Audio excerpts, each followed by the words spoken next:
जय श्री राम। प्रेम से बोलिए शनि महाराज की जय, हनुमान जी महाराज की जय। ओम नमः शिवाय। प्रिय भक्त जनों, आज आप श्रवण करेंगे न्याय के देवता शनि देव तथा हनुमान जी की बड़ी ही दुर्लभ कथा।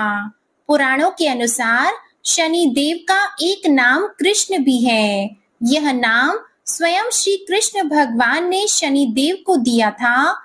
आज के दिन जो भी मनुष्य इस व्रत को करता है या कथा का श्रवण करता है तो उन भक्तों पर शनि देव के साथ साथ हनुमान जी की कृपा भी प्राप्त होती है, क्योंकि शनि दोष से परेशान मनुष्य इस दिन हनुमान जी की कथा को सुनने तथा भजन कीर्तन करने से उनकी सभी प्रकार के ग्रह और साढ़े साती ढैया समाप्त हो जाती है और साथ ही शनिदेव की कृपा से भक्तों को रोगों से मुक्ति मिलती है। तो प्रिय भक्त जनों, आइए श्रवण करते हैं दुख दारिद्र्य को दूर करने वाली शनि देव की बड़ी ही दुर्लभ कथा।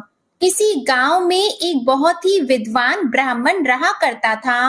एक दिन रात्रि में उसने सपने में देखा कि एक नीला वस्त्र पहने हुए बहुत ही दिव्य पुरुष उसे कह रहा है कि हे ब्राह्मण देवता, मैं तुझे लगूंगा। अब देखिए, यह सपना उस ब्राह्मण को रोज दिखाई देता। इससे वह परेशान हो गया और दुबला पतला होने लगा। उसका स्वास्थ्य बहुत ही गिरने लगा। एक दिन उसकी पत्नी ने कहा, देखिए, मैं आपको कितना अच्छे से खिलाती पिलाती हूँ, मेवा मिश्री खिलाती हूँ, दूध मलाई खिलाती हूँ, अच्छा भोजन आहार पकाकर खिलाती हूँ, फिर भी आप इतने दुबले पतले क्यों होते जा रहे हैं? इसका क्या कारण है? प्रिय भक्त जनों, उस ब्राह्मण ने अपनी पत्नी से अपना सारा हाल बताया कि मेरे सपने में एक नीले कपड़े पहने हुए बहुत ही दिव्य पुरुष आते हैं। वे मुझसे कहते हैं कि हे ब्राह्मण, मैं तुझे लगूंगा। अब यही सोचकर मुझे भूख प्यास नहीं लगती, मैं दुबला होता जा रहा हूँ। तब ब्राह्मणी ने कहा, हे पतिदेव, मुझे लगता है कि आपको शनि भगवान दर्शन देते हैं। आपके ऊपर शनि की दशा शुरू होने वाली है, इसलिए आपको वे सचेत करते हैं। अवश्य ही वे शनि महाराज हैं। अब की बार जब दिखें तो आप उनसे कहिएगा कि आप मुझे सिर्फ 1.15 ही लगना। प्रिय भक्त जनों, उसी दिन जब रात्रि होती है तो ब्राह्मण फिर से सोता है और उसके सपने में शनि भगवान दर्शन देते हैं और कहते हैं, हे ब्राह्मण, आज मैं तुम्हें लगूंगा। तब ब्राह्मण ने कहा, हे भगवान, यदि आप लगना ही चाहते हैं तो लग जाइए, लेकिन यह बताइए भगवान, आप कितने दिनों के लिए लगोगे? तब शनि देव ने कहा, हे ब्राह्मण, तुम्हारे ऊपर 7.5 शुरू होने वाली है, मैं तुम पर 7.5 साल के लिए लगूंगा। तब ब्राह्मण ने कहा, क्षमा कीजिए भगवान, इतना भारी तो मुझसे झेला नहीं जाएगा, 7.5 साल बहुत है भगवान। तब शनि देव बोले, अच्छा, 5 वर्ष के लिए लगूंगा। तब ब्राह्मण ने कहा, शनि महाराज, यह भी मेरे लिए ज्यादा है। शनि भगवान बोले, तो ठीक है, 2.5 साल का लग जाओ। ब्राह्मण ने फिर मना कर दिया। तब शनि देव कहने लगे, 1.15 का लगूंगा तो ठीक रहेगा। प्रिय भक्त जनों, उसे 1.15 की शनि की दशा लग गई। ब्राह्मण ने नींद से उठते ही अपनी पत्नी से कहा, देखो, मेरे 1.15 की शनि की दशा लगी है, इसलिए मैं जंगल जाकर समय बिताऊंगा। तुम मेरे खाने पीने का सारा सामान बांध दो और मेरे पीछे किसी से लड़ना मत, घर में बैठी रहना, बच्चों को भी कहीं मत जाने देना और इस 1.15 में किसी को गाली भी मत सुनाना। ऐसा कहकर ब्राह्मण अपने घर से जंगल की ओर चल दिया। जंगल में ब्राह्मण एक पीपल के पेड़ के नीचे बैठ गया और हनुमान जी का पाठ करने लगा। 1 पहर बीत गया तो ब्राह्मण ने सोचा, बाकी का समय तो रास्ते में ही बीत जाएगा। सुबह वहां से चल दिया और रास्ते में चलते हुए उसे एक सब्जी मंडी दिखाई दी। उसने सब्जी मंडी में से एक बड़ा सा कद्दू खरीदा। कद्दू खरीदकर अपनी चादर में लपेटकर वहां से चल दिया।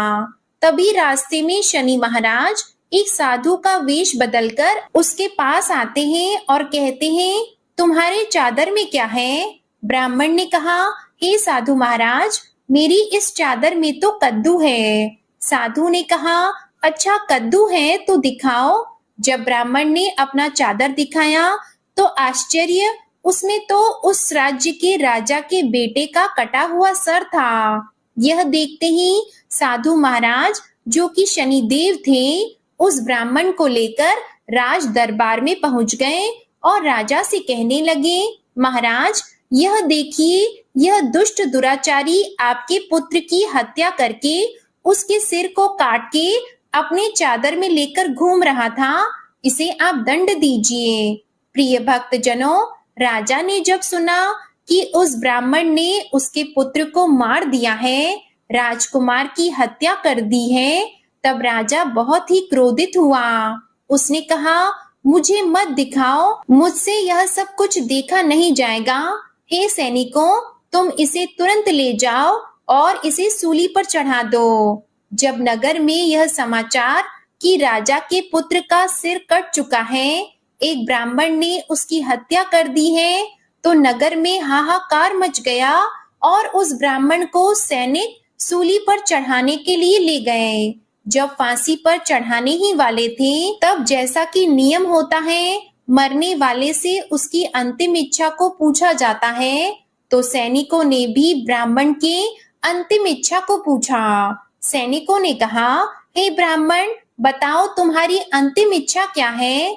भक्तजनों, ब्राह्मण ने सोचा कि यदि किसी प्रकार कुछ समय तक के लिए फांसी रुक जाए तो शनि की दशा का 1.25 पहर पूरा हो जाएगा। यह सोचकर उसने कहा, भाई, मैं बचपन से नित्य बालाजी की कथा कहता और सुनता आया हूँ। आज मरने से पहले अंतिम बार कथा कह लेने दो।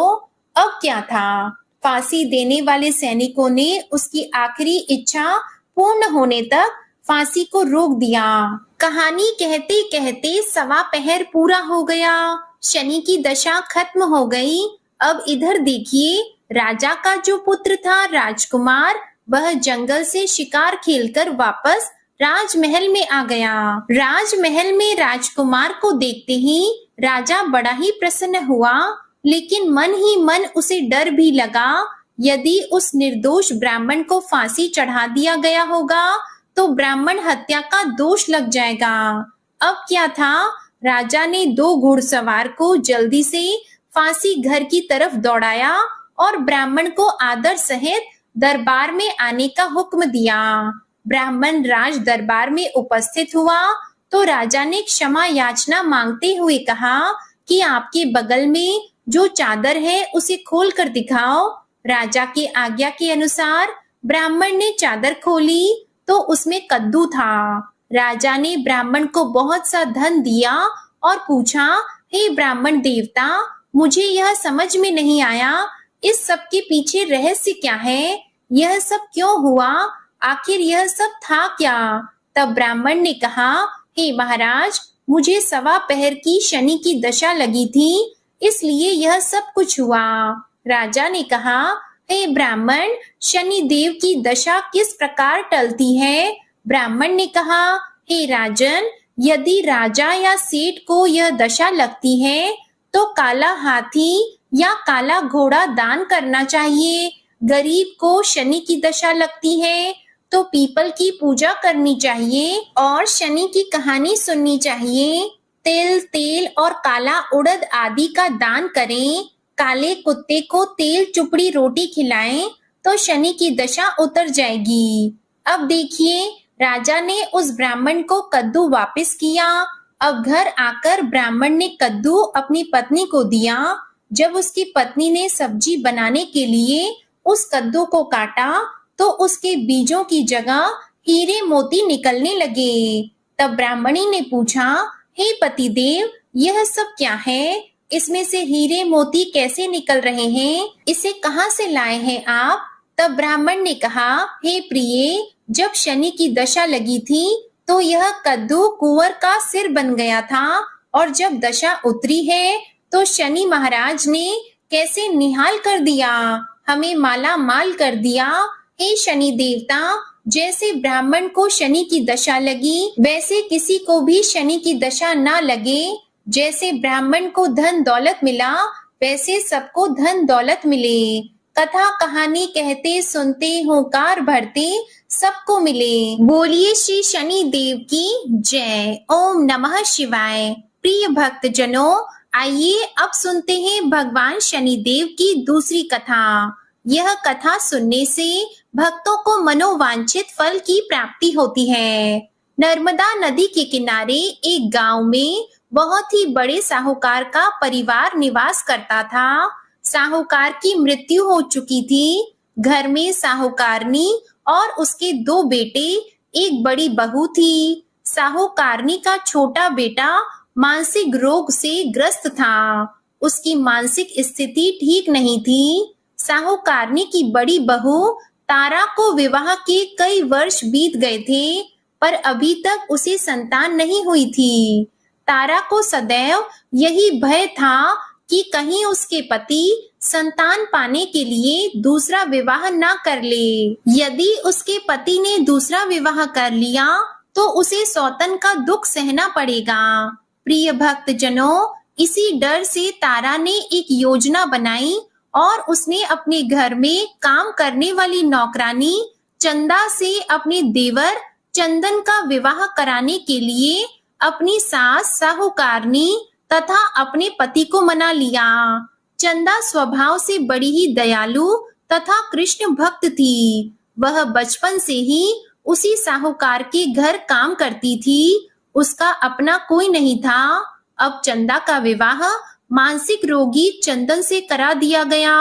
कुछ साल बाद चंदा ने एक सुंदर पुत्र को जन्म भी दिया, किंतु चंदा की जेठानी तारा ने चंदा का बच्चा छीन लिया और उसे घर से धक्के मारकर बाहर निकाल दिया और तारा ने अपने पति को भी अपने पक्ष में कर लिया। बेचारा चंदन तो मानसिक रोगी था, वह कर भी क्या सकता था और वह साहूकारनी चाह कर भी कुछ न कर सकी। प्रिय भक्त जनों, दरअसल यह तो तारा की चाल थी। उसने तो कभी चंदा को अपनी देवरानी माना ही नहीं। वह तो सिर्फ चंदा से उसका बच्चा लेना चाहती थी ताकि उसे पाल पोस कर अपना नाम दे सके। अब देखिए, चंदा के बार बार रोने गिड़गिड़ाने पर भी तारा नहीं मानी और उसे उस गांव से ही निकाल दिया। अब चंदा गांव गांव भटकने लगी। भटकते भटकते वह कृष्ण जी के एक पुराने मंदिर में पहुंच गई। वहीं पर उसने प्रभु से न्याय की गुहार लगाई। वह अपना सर भगवान की चौखट पर पटकने लगी और लगातार ओम कृष्णाय नमः मंत्र का जाप भी करती रही। प्रिय भक्त जनों, उस स्त्री की करुण पुकार न्याय के देवता शनिदेव ने सुनी तथा भगवान श्री कृष्ण के आदेश से तुरंत चंदा के पास उपस्थित हो गए और साधारण मनुष्य का रूप धारण करके उसे अपने आप को कष्ट ना पहुंचाने के लिए कहा और कहा, हे बहन, तुम भगवान श्री कृष्ण पर विश्वास रखो और ओम श्री कृष्णाय नमः मंत्र का जाप करती रहो। तुम्हारा अवश्य ही कल्याण होगा। तुम्हारे जो भी दुख हैं सब भगवान श्री कृष्ण हर लेंगे और शनिदेव की कृपा से तुम्हारा मंगल होगा। यह सुनकर चंदा भगवान श्री कृष्ण की आराधना में लग जाती है और शनिदेव का ध्यान करते हुए ओम कृष्णाय नमः मंत्र का जाप करने लगी। अब शनिदेव एक साधु का वेश बदलकर साहूकार के घर पहुंच गए और अलख निरंजन का अलख जगाने लगे। तब घर से बाहर साहूकारनी निकली और उसने भिक्षा देकर उन्हें प्रणाम किया। तब साधु रूपी शनिदेव ने कहा, हे देवी, मैंने सुना है आपके घर में कोई मानसिक रोगी है। मैंने 7 सालों से हिमालय के जंगलों में भटकते हुए बहुत ही दुर्लभ जड़ी बूटी इकट्ठी की है जो हर प्रकार के रोगों को समाप्त कर देती है। यदि आप कहें तो मैं आपके घर के मरीज को ठीक कर सकता हूँ। प्रिय भक्तजनों, उस साहूकारनी ने कहा, हे महात्मा, अहो भाग्य जो आप यहाँ पधारे। हाँ महाराज जी, मेरा छोटा बेटा जो कि दिमागी रूप से बीमार है, आप उसे ठीक कर दीजिए। आप जो चाहेंगे मैं वह आपको दूंगी। आइए, घर के अंदर आइए। साहूकारनी ने अपने बेटे चंदन को साधु महाराज को दिखाया, जो अब चंदा के चले जाने से बहुत ही दुखी था। साधु महाराज ने अपने कमंडल से जल निकालकर उसे अभिमंत्रित करके चंदन को पीने के लिए दिया। उस जल को पीते ही चंदन बिल्कुल ठीक हो गया और साधु महाराज ने तारा को भी बहुत समझाया कि वह चंदा का बच्चा उसे वापस कर दे और अपनी गलती को स्वीकार कर ले, किंतु नहीं मानी। वह तो उल्टे ही साधु महाराज को डांटने लगी, यहाँ तक कि चंदन के ठीक होने से उससे ईर्ष्या करने लगी। इस बात से रुष्ट होकर भगवान शनिदेव की दशा तारा को लग गई और वह मानसिक रोगी हो गई। उसका एक हाथ लकवा से ग्रस्त हो गया। साधु महात्मा के बताए अनुसार चंदन अपनी पत्नी चंदा को घर ले आया और अपनी पत्नी, बच्चे और माँ के साथ हंसी खुशी जीवन व्यतीत करने लगा। प्रिय भक्तजनों, तारा को शनिदेव ने उसके कर्मों का फल दिया और चंदा के सिर्फ ओम कृष्णाय नमः मंत्र का जाप करने से उस पर कृपा बरसाई और उसका बच्चा, पति, परिवार वापस मिल गया। उसका पति भी स्वस्थ हो गया। जय शनिदेव, जय जय शनिदेव। ओम नमः शिवाय। प्रिय भक्तजनों, साढ़े साती क्या होती है, इससे लोग क्यों डरते हैं? यह सही है कि साढ़े साती के समय व्यक्ति को कठिनाइयों और परेशानियों का सामना करना पड़ता है, किंतु इससे डरने और घबराने की कोई बात नहीं। इसमें कठिनाई और मुश्किल हालात जरूर आते हैं, परंतु इस समय व्यक्ति को कामयाबी भी मिलती है। बहुत से व्यक्ति साढ़े साती के प्रभाव से सफलता की ऊंचाइयों पर पहुंच जाते हैं। साढ़े साती व्यक्ति को कर्मशील बनाता है और उसे कर्म की ओर ले जाता है। अभिमानी, हठी और कठोर व्यक्तित्व वाले व्यक्ति से यह काफी मेहनत करवाता है। साढ़े साती के 3 चरण होते हैं। साढ़े साती का पहला चरण नजदीकी रिश्तेदारों और जातक को प्रभावित करता है। साढ़े साती का दूसरा चरण व्यापार और गृहस्थी को प्रभावित करता है। साढ़े साती का तीसरा चरण परिवार और स्वास्थ्य को प्रभावित करता है। भगवान शनिदेव न्याय के देवता हैं। ये कभी भी किसी को ऐसे ही दंड नहीं देते। यदि दंड देते हैं तो उसे उसके साथ बहुत ही बड़ी शिक्षा भी देते हैं। जैसे एक माता अपने पुत्र की गलती पर उसे दंड देती है, उसकी भलाई के लिए, उसे सही मार्ग पर जाने के लिए, ठीक वैसे ही शनिदेव कर्म और न्याय के पथ पर चलने के लिए मनुष्य को दंड देते हैं, ताकि वह डरकर आगे ऐसा कार्य ना करे और अपने जीवन को सरल और सार्थक बनाएं।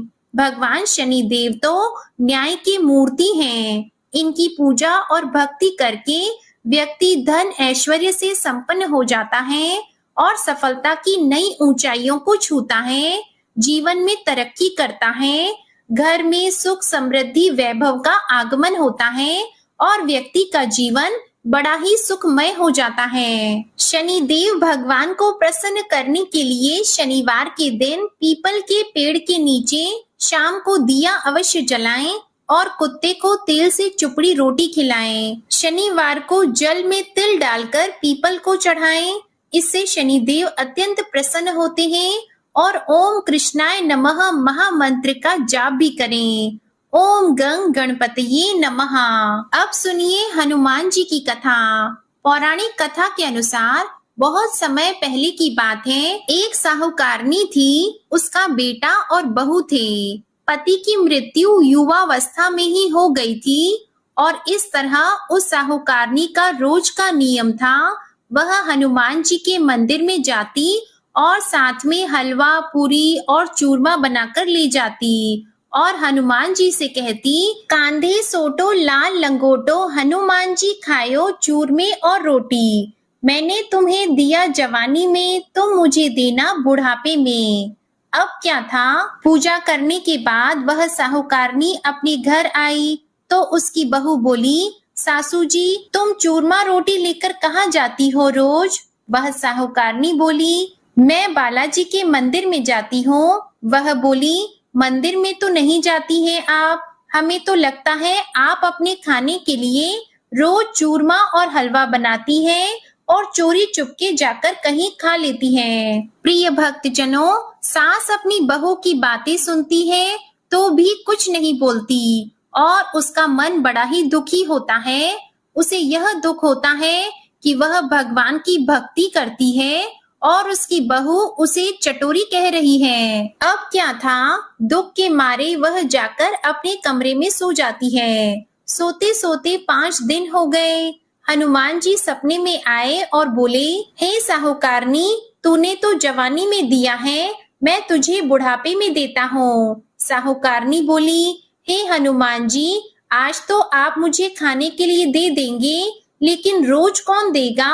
हनुमान जी बोले, हे साहूकारनी, मैं तुम्हें रोज दूंगा। अब क्या था, हनुमान जी की महिमा देखिए, उन्होंने साहूकारनी के लिए चूरमा रोटी हलवा पूरी दिया। साहूकारनी चुपचाप चूरमा रोटी खा लेती है। इसी प्रकार 5-6 दिन बीतते हैं और धीरे धीरे बहू के घर में से अचानक अनाज इत्यादि खत्म होने लगते हैं। उसके पास कुछ नहीं रहता, सब चीज में घाटा पड़ गया।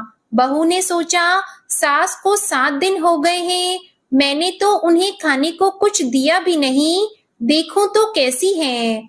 अब देखिए, बहू अपनी सास के कमरे में जाकर देखती है तो उसने क्या देखा कि उसकी सास तो अच्छी भली मोटी ताजी है।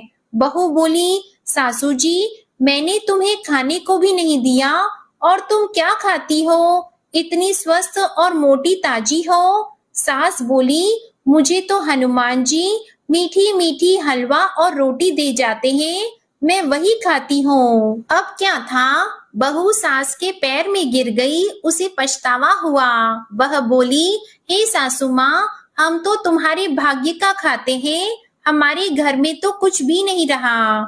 मैंने आपको खाना नहीं दिया, मैंने आपकी भक्ति को झूठा समझा, आपको चटोरी समझा, इसलिए भगवान ने मुझे दंड दिया। 7 दिन के अंदर ही हमारे घर से अनाज धन इत्यादि समाप्त हो गया। हे सासू माँ, अब आप ही सब कुछ संभालो, मुझे आपकी भक्ति पर विश्वास हो गया। आपने हनुमान जी को भोग लगाया जवानी में और हनुमान जी ने आपको वही भोग बुढ़ापे में लौटाया है। आपका पेट भरा, हनुमान जी की महिमा अपार है, कोटि कोटि प्रणाम है। प्रिय भक्तजनों, अब क्या था, उस सास ने खुशी खुशी घर की सारी जिम्मेदारी संभाल ली और सास यानी कि वह साहूकारनी हनुमान जी को रोज चूरमा रोटी हलवा पूरी खिलाया करती, हलवा पूरी चढ़ाया करती थी। फिर घर में बहुत बरकत हुई और खूब धन धान्य आने लगा। हे हनुमान जी महाराज, हे बालाजी महाराज, जैसे आपने उस साहूकारनी को दिया वैसा सबको देना, सबके घर में अन्न धन के भंडार भरे रखना, सबका भला और मंगल करना। इस कथा कहानी को कहने सुनने वाले तथा हुंकारा भरने वाले सभी को देना। बजरंग बली हनुमान जी की जय। ओम नमः शिवाय। प्रिय भक्तजनों, दूसरी कथा है मंगल देवता की कथा।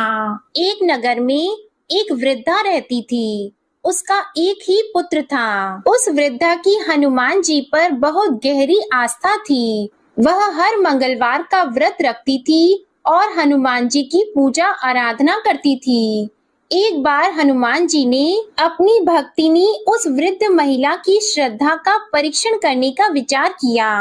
हनुमान जी साधु का वेश धारण कर वृद्धा के घर गए और पुकारने लगे कि है कोई हनुमान भक्त जो हमारी इच्छा पूर्ण करे। तब आवाज उस वृद्धा के कान में पड़ी। पुकार सुनकर वृद्धा जल्दी से बाहर आई और साधु को प्रणाम कर बोली, आज्ञा महाराज। हनुमान वेशधारी साधु बोले, मैं भूखा हूँ, भोजन करूंगा, तुम थोड़ी सी जमीन लीप दो। वृद्धा दुविधा में पड़ गई।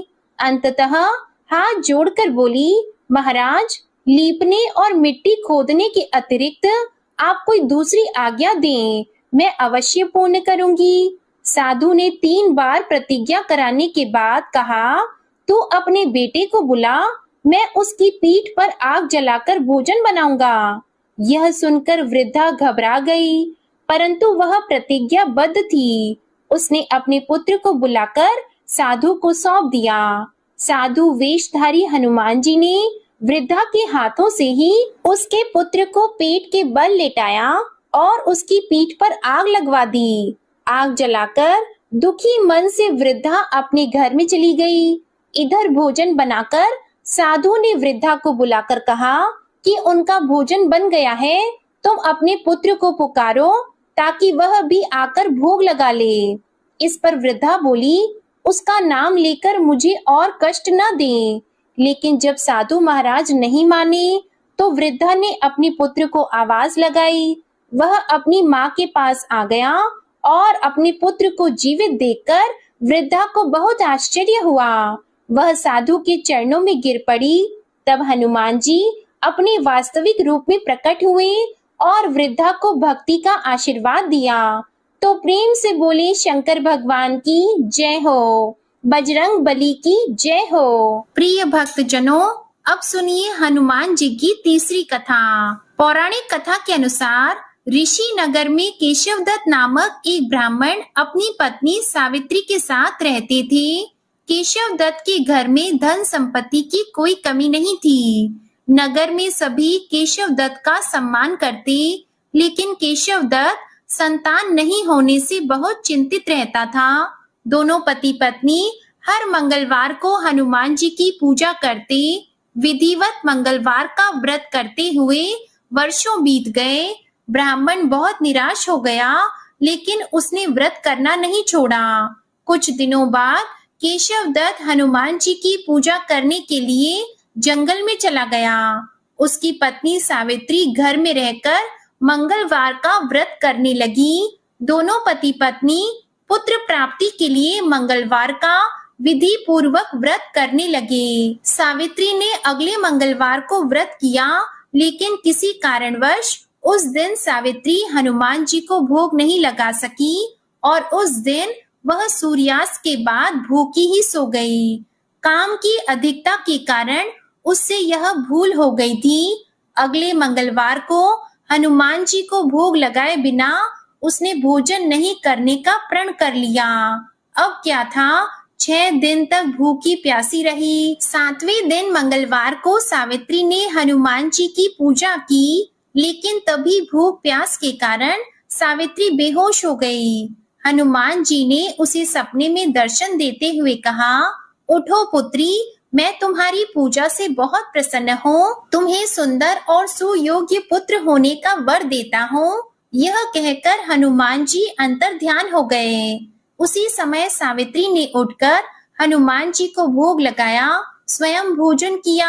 हनुमान जी की अनुकंपा से सावित्री ने एक सुंदर शिशु को जन्म दिया। मंगलवार को जन्म लेने के कारण उस बच्चे का नाम मंगल प्रसाद रखा गया। अब देखिए, कुछ दिनों बाद सावित्री का पति केशवदत्त घर लौट आया। उसने मंगल प्रसाद को देखा तो सावित्री से पूछा, यह सुंदर बच्चा किसका है? सावित्री ने प्रसन्न होते हुए कहा कि मुझे हनुमान जी ने दर्शन दिए हैं और पुत्र प्रदान करने की सारी बात, सारी कथा अपने पति से कह सुनाई। लेकिन केशवदत्त को उसकी बातों पर विश्वास नहीं हुआ। उसके मन में पता नहीं कैसे यह कलुषित विचार आ गया कि सावित्री ने उसके साथ विश्वासघात किया है। अपने पापों को छुपाने के लिए सावित्री झूठ बोल रही है। केशवदत्त ने उस बच्चे को मार डालने की योजना बनाई। एक दिन केशवदत्त स्नान करने के लिए कुएं पर गया। मंगल प्रसाद भी उसके साथ था। केशवदत्त मौका देखकर मंगल देव को कुएं में फेंक दिया और घर आकर बहाना बना दिया कि मंगल तो कुएं पर मेरे साथ पहुंचा ही नहीं।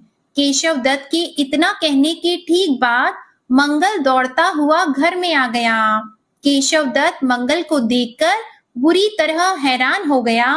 उसी रात हनुमान जी ने केशव दत्त को सपने में दर्शन देते हुए कहा, हे केशव दत्त, तुम दोनों के मंगलवार के व्रत करने से प्रसन्न होकर पुत्र जन्म का वरदान मैंने दिया था, फिर तुम अपनी पत्नी पर शक क्यों करते हो? उसी समय केशव दत्त ने अपनी पत्नी सावित्री को जगाकर उससे क्षमा मांगते हुए स्वप्न में हनुमान जी के दर्शन की सारी कहानी सुनाई। केशव दत्त ने अपनी बेटे को हृदय से लगाकर बहुत प्रेम किया। उस दिन के बाद सभी आनंद पूर्वक रहने लगे। मंगलवार का विधिवत व्रत करने से केशव दत्त के सभी कष्ट दूर हो गए। इस तरह से जो भी स्त्री पुरुष विधिवत मंगलवार का व्रत करके व्रत कथा सुनते हैं, हनुमान जी उनकी सभी कष्ट दूर करके घर में धन संपत्ति का भंडार भर देते हैं, शरीर के सभी रोगों को नष्ट कर देते हैं। प्रेम से बोलिए बजरंग बली हनुमान जी की जय। ओम नमः शिवाय। आप सभी पर शनिदेव और हनुमान जी की कृपा सदा बनी रहे। आज की कथा पसंद आई हो तो वीडियो को लाइक करके चैनल को सब्सक्राइब कीजिएगा और कमेंट में शनिदेव और हनुमान जी की जय जरूर लिखिएगा। इसी के साथ आज आप हमारे चैनल पर भादो मास महात्म्य की कथा और संतान सप्तमी व्रत कथा भी जरूर सुनिएगा। प्रेम से बोलिए शनि महाराज और हनुमान जी महाराज की जय।